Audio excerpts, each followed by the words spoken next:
Sikat ang Norsagaray, Bulacan pagdating sa mga nagagandahang ilog. Presko din ang hangin. Wala kang maririnig na ingay ng mga sasakyan kundi huni ng mga ibon at agos ng tubig sa paligid. Ngayong araw ay pupuntahan natin ang ilog ng Norsagaray, Bulacan kasama ang Team Scooter Attack. Good morning mga katambay. Time check 5 AM. So pupunta tayo ngayon dito sa Norsagaray. Kasama natin ang Scooter Attack. Dito nga pala ang starting point sa Star Mall San Jose del Monte, Bulacan. Boss. Good morning. Morning. Morning, kuya. Morning po. Nang nakompleto na ang grupo ay agad na kaming nagbiyahe papunta sa Norsagaray. Kung galing ka ng Manila o San Jose del Monte, mga 1 hanggang 2 oras lang ang biyahe, depende sa traffic. Hello! Pagdating nyo dito sa Norsagaray ay madadaanan nyo ang palengke ng Matiktik at dito pwede na kayong bumili ng inyong mga lulutuin.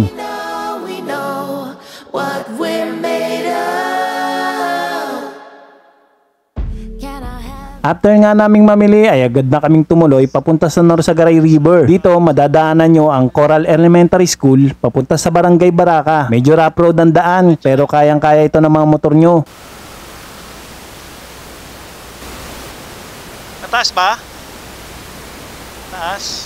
Ay. Ala, umulan na.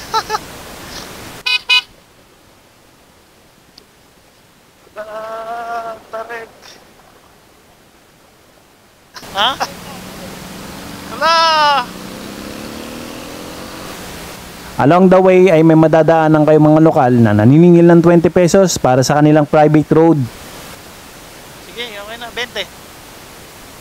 Eh, saan naman babalik pa tayo doon? Ang layo na babalikan. Pagdating namin dito sa Norsagaray River ay agad na kaming nag-rent ng cottage dito sa Triple P campsite.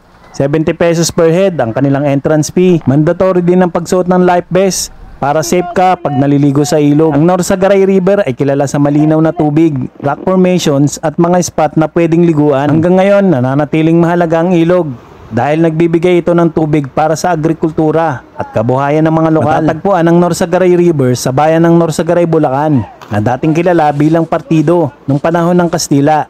Ang ilog na ito ay bahagi ng watershed area na konektado rin sa Angat River na isa sa pangunahing pinagkukunan ng tubig sa Metro Manila. Kaunting kasaysayan, noong unang panahon, ang mga katutubong dumagat at mga unang mga taga-Bulacan ay dito kumukuha ng tubig at isda sa panahon ng Kastila.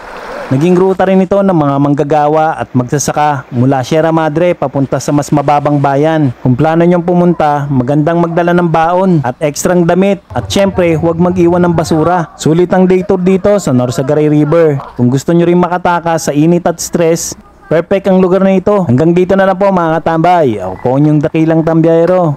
Hanggang sa muli, paalam.